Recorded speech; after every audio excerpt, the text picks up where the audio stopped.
Okay, so today's project is we're going to mat this watercolor.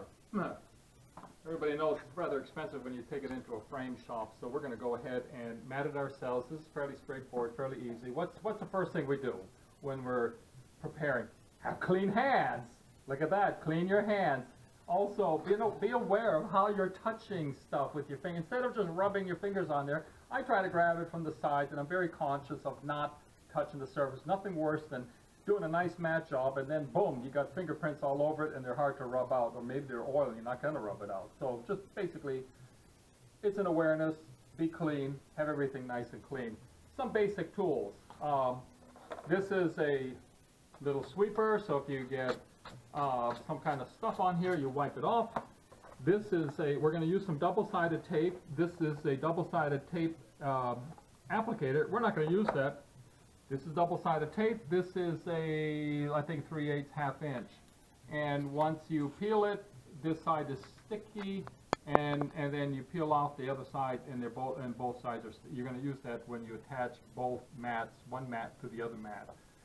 This is with this framing is try to keep it as close to museum quality framing as possible. Technically, you should be using mat board. It's also pH neutral. Acid free, if you will. You can usually tell because when you cut the mat board, white, if it's white, it's usually acid free, but you'll also pay more for acid free. So that's that applicator. Always have a knife. You need an X-Acto knife, rubber, and pencils to mark with. So let's take a look.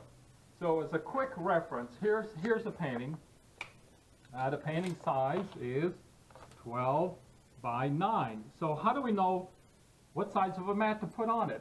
So let's just go ahead and say, if we use a 2-inch mat, this is a 2-inch mat, that means a 2-inch border is going to go around the entire perimeter. That would give us a dimension of 2 inches on this side, 2 inches from this side, that's 16 inches. Okay, so let's put the 2-inch tape mark on this edge, and 2 inches from 11 inches is 13. So we can kind of safely say that our size should be 16 inches by 13 inches. I've gone ahead and I pre-cut this. This is the outer mat. We're going to call this the outer mat. What we're going to do with this painting is we're going to do two mats. We're going to do an outer mat, and then we're going to do a thin pinstripe of a liner. So if you look at this thing, you see how it fits rather comfortably on this space with a 2-inch border.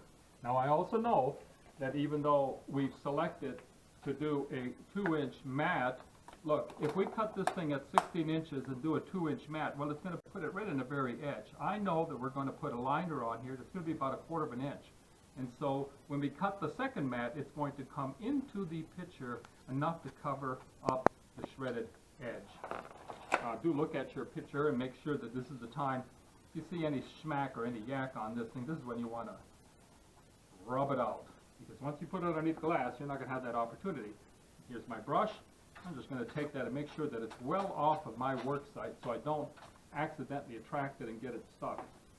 Okay, so in terms of mat cutters, this here is a C&H Mat Cutter. I'm not advocating one cutter over the other. That's not the purpose of this video. The purpose of this video is just to show basically that it's rather simple for any person to go ahead and cut their own mats. Whether you go to a place and they've got these things and you can rent them, or you've got one at hand, whatever it might be, but they also do sell this same equipment. You can buy it. You can also get a handheld device, which the principle is going to be somewhat similar, but this thing definitely does make it much easier. So we've already measured it, and we know that we're going to be going with a 2-inch outer mat. I've gone ahead and I've set this gauge right here, and you may a gauge here at 2 inches. So this has got a mark on it. Let's move this right at the 2-inch mark. This has already been preset. So if I set this thing at 2 inches, right here at 2 inches, and then the other end, so that it's parallel, we want to keep it parallel with the cutting edge, this is also set at 2 inches. This is the cutter, the mat cutter. It slides along this track, and that's what cuts the mats. Now the first step of operations are, keep things clean again. we're going to take the mat board. This is the back side. Here's the front side. We flip it over. Or on the back side of the mat board, take our pencil, and we're going to basically mark all four sides of this thing. I'm making sure that it's parallel along this edge. Now what's also important is that you keep a sharp blade. These razors are only good for X amount of cuts, and so if you find that you're cutting a mat, it's starting to shred it, you need to change the blade, and we probably will have to do that. So there it is. This has got now a 2-inch pencil mark all around the perimeter. We're going to need this because that's where the corner is where we're going to cut the mats. Now take a look here, right here. This is, you see this little intersection. When I place this cutter blade, I'm going to start it at about 1/4 of an inch past the intersection point. And then as I drop it down, I'm not just going to jam it down, I'm actually going to push it down and pull at the same time so that I make a nice smooth cut transition, because I don't want to jam it through because it'll pop a hole in the other side. So let's try one. My hand is comfortable. Look at the way my hand is being held here. I've got a couple fingers on here to kind of control this part of it, and I've got my other part here so that I can smoothly pull this across. And so here it is, there's the line, and I'm going to push it down and pull this cutter across, and I'm paying very good attention to the end of the cut. And here I've cut, this is the end of the cut, the blade is here, and I know that I need to pass this intersection point, and so I've actually made a mark right about here, and I know that I have to go beyond that intersection point about 1/8 of an inch so that I've made a complete cut. Boom. That's one side. Now all we do is we just flip this around and repeat the same thing to 4 sides. That's 2. Now sometimes when you do this, if you don't quite get the corner completely cut, you will have to take a little razor. That's 3 sides. And this is the 4th side.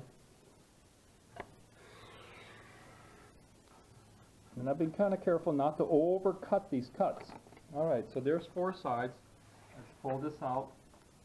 Now you notice that one side is hanging on this corner. The other 3 sides are cut. So I'm going to grab another razor. I'm going to use this knife, and I'm going to follow the same, it's about a 45-degree angle. So I'm going to follow that same angle, and then I've completed the cut. Let's flip it over. Okay, so this is not too bad. Let's take a real close look. See, these are the corners that you want to look at. If you don't see any hang or shredding, that's a good cut. Now, if you look at this cut, we've got a slight overcut on this side, but it's not too noticeable, so we're not going to worry about that. So there's the outer mat. Now, let's take a look at it. Remember, we did a 2-inch border. We set this on top. We know that it's going to be a little bit, the opening is a little bit too big, but we know we're going to be cutting another liner. And so now we're going to get prepared, and we're going to cut another liner. So what color are we going to use? The concept behind matting, and it does have an influence. If I look at this mat, I may want to take a minor color and pull that color out, and it'll actually influence it'll make the eye, if we take this blue and we pick a liner, it'll tend to make the blue pop out of the painting. If we want to de-emphasize the blue, we might want to take an orange, and then the orange in the painting will become more emphasized and will have a tendency to pop up. The basic principle is you don't want the matting and the framing to be a big attention grabber. We want the eye to go to the painting, and so we kind of tend to look for a minor color. So I'm going to kind of pick out a blue to kind of cool it, and it's a minor color, and it'll tend to pop that blue out a little bit more. So let's get the next thing ready, and I've decided on this blue as a liner, and we can sort of test this thing. If I place the outer mat on this blue, set the artwork in front of it, it gives me a feel of what it's going to look like, what the finished product is going to look like, and I kind of like that. Again, it's subtle. We're not trying to make an art project out of the framing. The framing, the matting is really there to support the artwork. So don't spend too much time on the mats and on the frame. Concentrate on the art. Make the frame and the matting support the artwork. So again, I like this, and this is what we're going to go with. Because of this method, we can use a liner that as long as the inner mat fits anywhere in here, it could be smaller. So this is a 13 by 16. I'm going to cut the liner, the inner mat, 11 by 14. So let's go ahead and do that. We're going to take this mat board, cut it up on our other mat cutter. This is my other mat cutter slash glass cutter. This thing only cuts straight. It just strictly chops things into squares. It doesn't do any, and so it's really designed as a cutter. So in this case, my mat board fits on here. I open it up, I slide it over. Really get this out of the way first, because you don't want to drag the actual blade across the artwork, just in case. So we know that in this case, we're going to be looking for a size of 11 by 14. And so I've set it on the 11 mark. And down we go. This is the inner mat.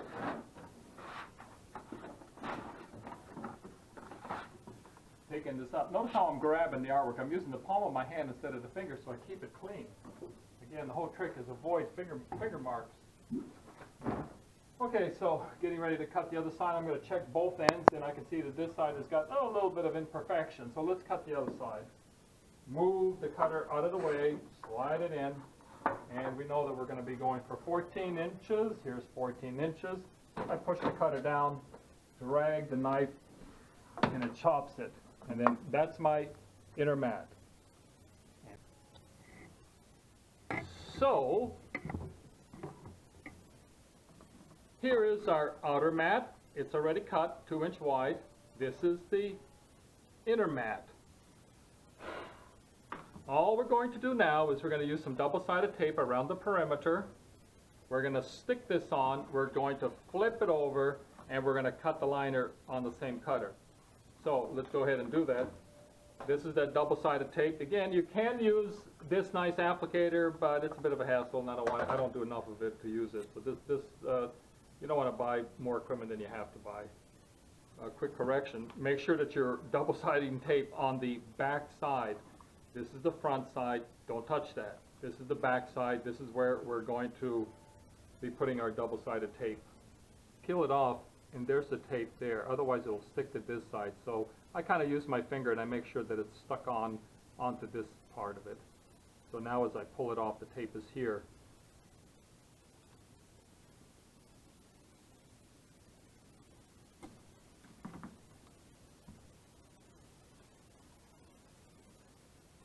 So you probably can see it. Here's the tape. See how it's stuck to my finger? You don't have to put it all around there. You can be a little bit more conservative with the material if you want. You don't need, it's a small mat. You can, let's go conservative. You can do like this. You can do a couple tabs here, a little tab there. Again, remember, work clean. Nothing worse than doing this wonderful mat job. Mat boards are not cheap, and then you end up messing it up because you get something that you can't rub off or use an eraser on. Okay, so now we're going to stick the last one. Again, this is a little bit more conservative way. You're saving a little bit of tape. If you do enough of this, you're going to want to be a little bit more conservative. Okay, so when you remove this, then you leave the double-sided tape behind here. Okay, now the liner, the inner mat, I'm checking it. I'm going to take a visual check, make sure that where I'm cutting it, it's not all mucked up. I don't mind if I've got some finger marks or some imperfections along this side, no worries. But here it is, I'm getting ready to apply it. I can have it crooked, it really doesn't matter. Just for my own mind, I like to kind of keep them parallel. I also want to cover up all the tape. There it is. It's applied. I'm pushing it down.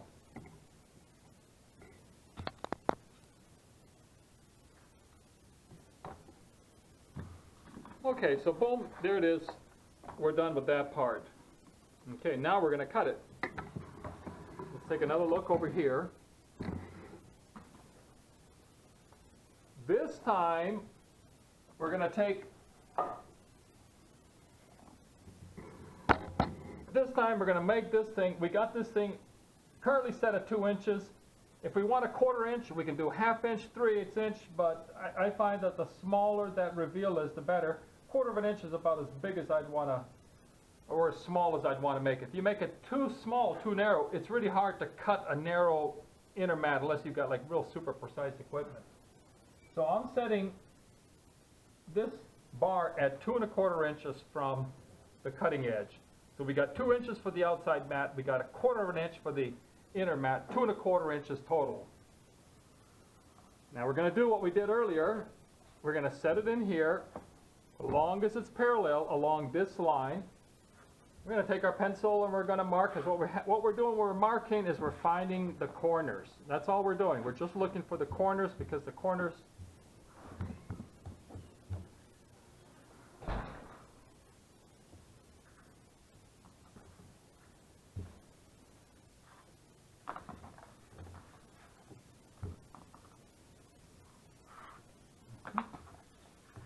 this is the last one. Theoretically, you don't have to mark the last one because I can see where it starts and I can see where it stops.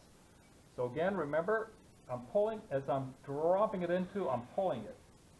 And I'm pulling it to where I'm just past this line a little bit. Doesn't matter which direction you go, clockwise, counterclockwise.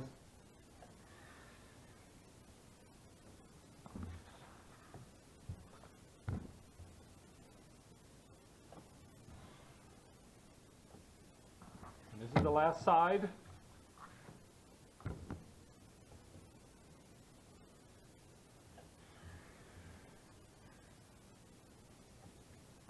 Okay, there's the liner.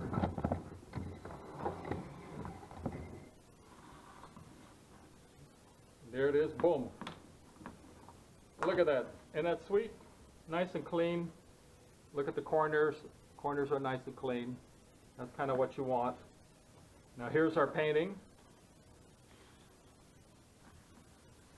Now you'll notice that it fits quite comfortably. We kept the image, we didn't want to creep into the image very much, just enough to hold it. So there it is. That's the position of the artwork. Now, a little bit of a trick. There's always something, you know. The next thing we're going to do is we're going to take the painting. It's called hinging. With watercolors and waterborne mediums, you don't want to tape all around the 4 sides because technically it's supposed to absorb water and it's supposed to move. So if you hinge it, which means you just apply tape at the very top of it, the other 3 sides remain loose and able to move. Even though you're going to put a backer board on it, it should keep it flat, but it does allow the artwork to move. So now you've got the issue of, you've got to get this thing in the proper position, and I very carefully I will work with the edge of the board, because I need to get to the back side of it. So I'm going to make sure that I've got this side. How do I like it? Do I like it like this? Do I like it like that? I kind of like it, well, let's see, we can move this way, we can move that way. From the aesthetics, I like this position the best. Now I'm going to take it from here, and I'm going to hold it very carefully, hold my fingers on it. Now it didn't move. Now you'll notice that it's slightly skewed, but that's okay. That's how I like it. So just as a temporary, I'm going to kind of confirm. I'm going to put a couple pieces of tape on here just to hold it in place. And then I'm going to flip it over and make sure that this is what I like. Let's flip it over. Okay. Okay, and look, we're off a little bit here. So now we're going to take this piece of tape off. We're going to adjust it. Let's flip it over again, take another look at it. Okay, now I can take a look at the whole thing and see it. Okay, I like the reveal. All parts of the painting are being covered by the inner mat. So this is in pretty good shape. This is what we like. So let's lock this in place. And this time we're going to use, okay, we're going to hinge the top of this thing. I was going to use this thing, but this adhesive, I mean, I've had this roll for probably too long, and the adhesive is not sticking.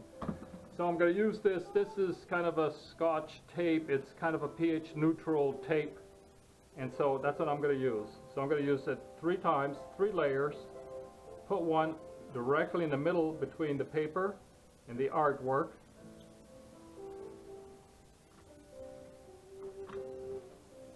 And I like to support it with 2 more rolls. One split on the joint, and another one at the top. So we have a total of 3, and this should give us a nice, stable, secure joint. Again, this is the hinge. You see that? It's like a hinge. The concept behind that is that the artwork, being a paper product, can still move and it doesn't get all warpy. It allows it to expand and contract, and if you taped it solidly all along all edges, when it absorbed moisture, it would get super wrinkly. So this is also a time to take a start looking at the artwork and making sure that you don't have any fingerprints any place. If you see some, this is you're going to start wanting to get rid of it at this point. So we've got the mat, we've got it hinged. Now we're going to cut a piece of cardboard.